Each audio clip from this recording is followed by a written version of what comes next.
contexto Así Vivimos. Toca escuchar a Luis Alfredo Medina, coordinador de investigación del Observatorio de la Laguna, hablar sobre excedentes presupuestarios y gasto en obra pública. Luis Alfredo, ¿cómo estás? Bienvenido, buenos días. ¿Qué tal? Muy buenos días, Marcela. Muy buenos días, Juan, y buenos días a todo su auditorio. Y pues bueno, sí, como se los comentábamos, un tema que nos preocupa bastante dentro del tema presupuestario y que poco se ha hablado en los centros de investigación y de análisis del país, pero que nosotros creemos es importante retomarlo, sobre todo por el caso Coahuila. Bueno, muy importante porque además, fíjate que el gasto en obra pública no solamente es las bondades que genera la obra pública per se, sino dinamiza la economía y entonces promueve de alguna manera que haya pues más estímulo para la inversión, etcétera. Y lo que estamos viendo es que se ha reducido el gasto en esta materia, pero sí hay excedentes presupuestarios en otras áreas bastante cuestionables. Sí, definitivamente lo que nosotros revisamos ya al final de este avance de gestión financiera, en el que se cierra prácticamente el 2018, vemos un incremento en nómina, vemos un incremento en gasto de ayudas sociales, en gasto de subsidios, gasto de viáticos, gasto de publicidad, un gasto corriente realmente que no abona al crecimiento del Estado y al desarrollo social. Y el gasto de capital, que es el de inversión pública, pues no llega a la meta trazada, ¿no? Siempre queda en un subejercicio el ramo de inversión pública y otros rubros que realmente no le sirven al Estado más que para hacer vamos a llamarlo así, asistencialismo social y político, vemos rubros de sobreejercicio. Pero entonces, ¿hay un desvío en relación al diseño del presupuesto de egresos del Estado? Realmente lo que nosotros hemos analizado es que no hay la intención, por ejemplo, de cubrir dos necesidades muy importantes, que son la inversión en obra pública y el abono real a capital de la deuda, que es también otra de las cosas que más le golpea a las finanzas públicas del Estado. Y bueno, tratando de profundizar un poco más en el contexto legal en cuanto al manejo del presupuesto, encontramos que la Ley de Disciplina Financiera de las entidades federativas y los municipios, en su artículo 14, establece que los ingresos excedentes derivados de ingresos de libre disposición de las entidades federativas deberán ser destinados a los siguientes conceptos. Aquí hago un paréntesis para explicar qué son los ingresos de libre disposición de las entidades federativas y los municipios.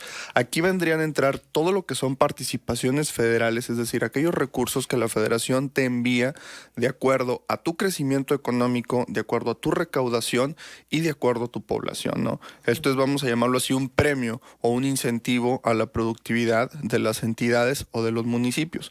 Y por otro lado Pero eso tenemos... lo da la federación. Eso lo da la federación. Por otro lado tenemos los ingresos propios, ¿no? Aquí entrarían los impuestos que se cobran, por ejemplo, a las entidades federativas, a través de impuestos sobre nómina, a través de derechos de control vehicular, placas, etcétera, etcétera, ¿no? Entonces, toda esta bolsa de ingresos de libre disposición que no están etiquetados por la federación se presupuestan al año, no sé, 1,000 millones de pesos, y si para el final del año tú tienes 1,200 millones de libre disposición, esta cantidad sobrante debe destinarse o al abono del pago de la deuda o, en su caso, a la inversión pública o a la creación de un fondo cuyo objetivo sea compensar la caída de los ingresos de libre disposición, ¿no? Eso está perfectamente establecido en la ley. Y eso es precisamente lo que no se obedece.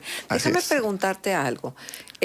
Luego yo he escuchado a municipios que dicen, no me llegan los recursos de la federación, o llegan al gobierno del Estado y el Estado no nos entrega lo que nos tiene que entregar en tiempo y forma. Y entonces luego andan con apuros económicos, entonces tienen que andar haciendo recortes aquí y allá.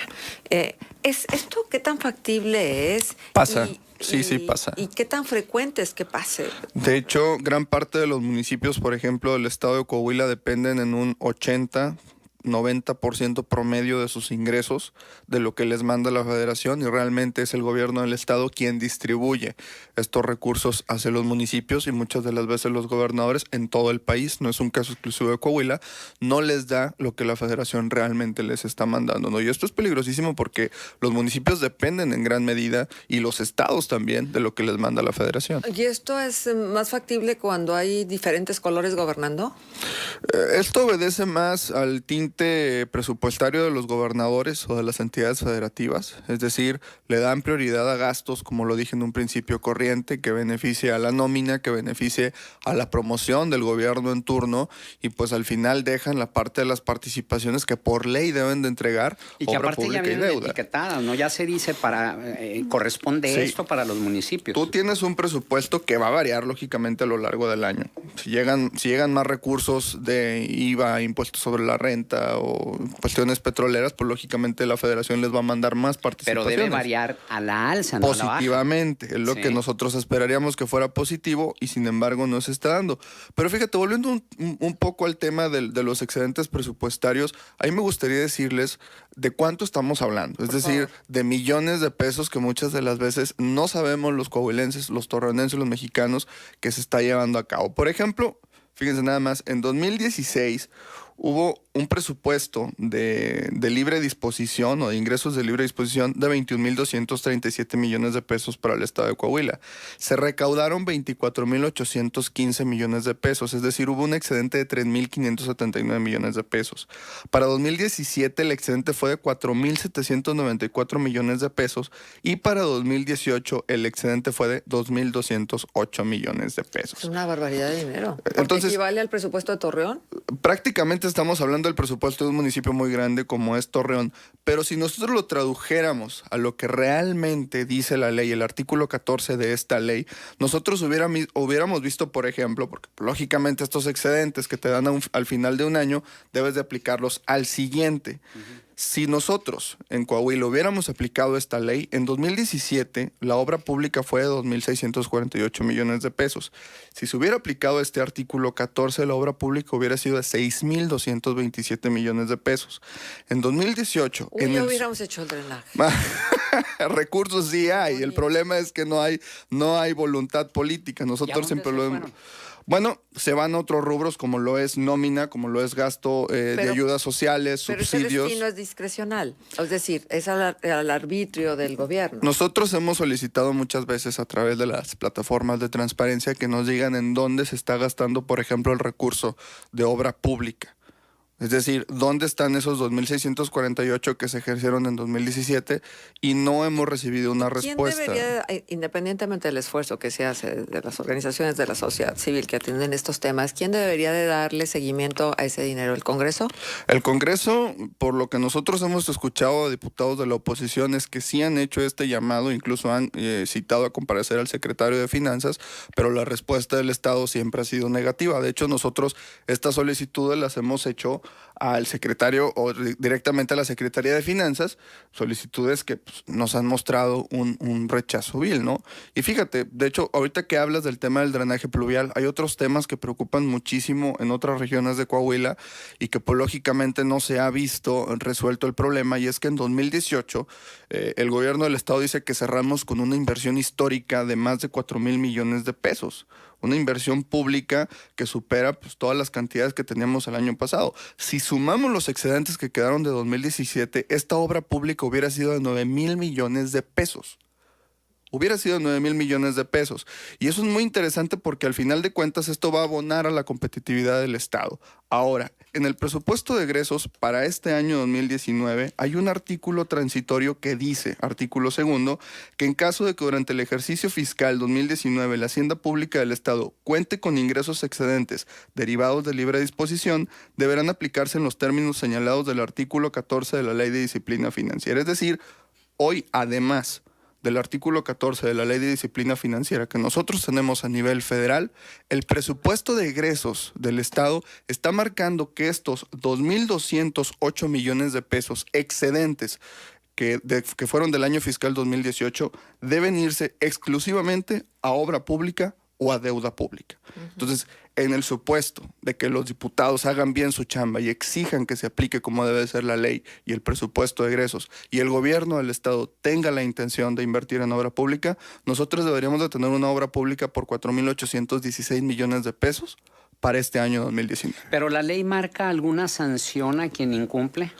Lo que nosotros hemos revisado es que no, y más que sanción, a nosotros nos gustaría que esta ley a nivel federal y estos presupuestos marcaran candados. Sí. Es decir, si no se aplica este recurso en este año, que se sancione no solamente a los responsables del área de finanzas o a los responsables del área administrativa, sino también que el siguiente año se le pongan más candados a este presupuesto porque lo están usando, vamos a llamarlo así, de una manera que la gente no sabe. Sí te dicen, estamos gastando 4,200 millones de pesos en obra pública. Felicidades. Pero dime en dónde está esa obra pública. Dime cuántos millones fueron para Torreón, cuántos millones fueron para Saltillo, cuántos millones fueron para Monclova. Ni por un ejercicio a través de transparencia. Lo hemos hecho y no hemos recibido respuesta. ¿Y cuál es la respuesta que les han ofrecido?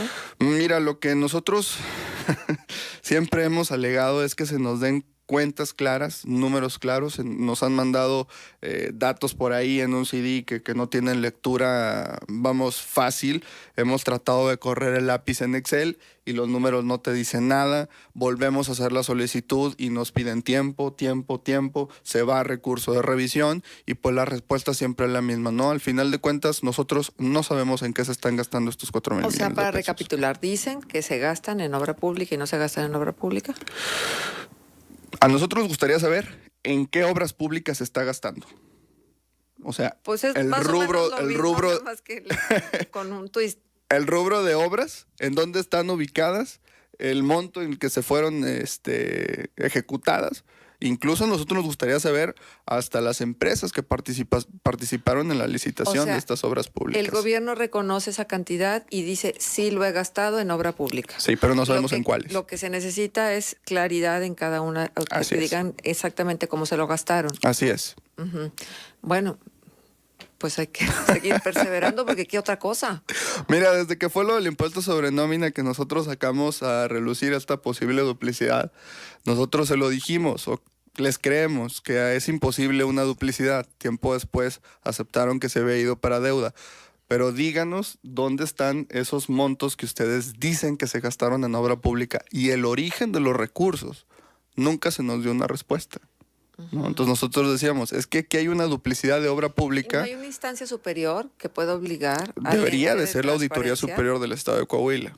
Debería de ser. Hemos visto por ahí que han lanzado algunas recomendaciones, pero realmente no hemos recibido una respuesta. Pero el detalle está que, como lo mencionaban la semana pasada, los propios diputados de oposición, sí hay señalamientos de la Auditoría Superior del Estado, pero hay a instituciones, no a personas. Es decir, las instituciones están integradas por personas y las denuncias deberían ser directamente al funcionario que tiene un nombre y un apellido y nada más lo dejan en el plano de la dependencia. Por lo tanto, pues, ¿a quién se le va a perseguir? Pues a quien esté al frente de la dependencia, en tanto que el que esté al frente de la dependencia no aclare. Sí, pero ¿Quién la ley pudiera en haber ese sido el aspecto responsable? es lo que precisamente comentaba Juan Antonio García Villa. Pero la ley es muy específica en ese sentido. Si tú dices, por ejemplo, la Secretaría de Educación o la Universidad Autónoma de Coahuila desviaron recursos, bueno, tú no vas a... la auditoría debería presentar una denuncia donde diga que se cite a comparecer al rector Y al personal Salvador Hernández administrativo. Vélez, al contralor, al tesorero, Así etcétera. es. Ponerle nombre y apellido, porque si no le pones nombre y apellido, la ley está amarrada para actuar. Y nosotros lo hemos dicho también, candados administrativos que impidan que al año siguiente vuelva a suceder lo que está sucediendo, porque pareciera que son a veces en el país cajas chicas estas instituciones que se usan Pues de manera... es que súmale todos estos excedentes y luego trasládalo a las 32 entidades de la federación. Y entonces, la verdad, No hay dinero que alcance para satisfacer la verdad, o necesidades sea, tan grandes. es ¿no? muy serio, ¿no? Sobre todo teniendo tantas necesidades tan básicas y prioritarias, por ejemplo, el equipamiento en el sistema de salud, ya decíamos el drenaje pluvial. Las hay- escuelas. Hombre, no te la acabas en función de las necesidades y por supuesto ese dinero no alcanza para cubrir todas las necesidades, por más generosa que sea la cantidad, porque siempre traemos un rezago en función de todos los servicios. Así es, pues nosotros es lo que siempre hemos comentado, es cuestión de voluntad más que de dinero. Siempre se están echando la bolita, primero municipio, al estado a la federación, y nosotros queremos que la gente sepa que más que falta de recursos de la federación, aquí es voluntad por parte de las autoridades del estado de gastar lo que la ley dice que se debe de gastar en lo que la ley dice que se tiene que gastar. Bueno. Entonces, pues bueno, eso es lo que nosotros veníamos a compartirles. Luis hoy. Alfredo, quien quiera conocer más, ¿a dónde se acerca? A nuestra plataforma observatoriolaguna.org.mx, a través de redes sociales en Facebook, Observatorio de la Laguna, e igual en Twitter, ahí pueden encontrar toda esta información. Muy bien, pues muchísimas gracias, Luis Alfredo Medina, coordinador de investigación del Observatorio de la Laguna.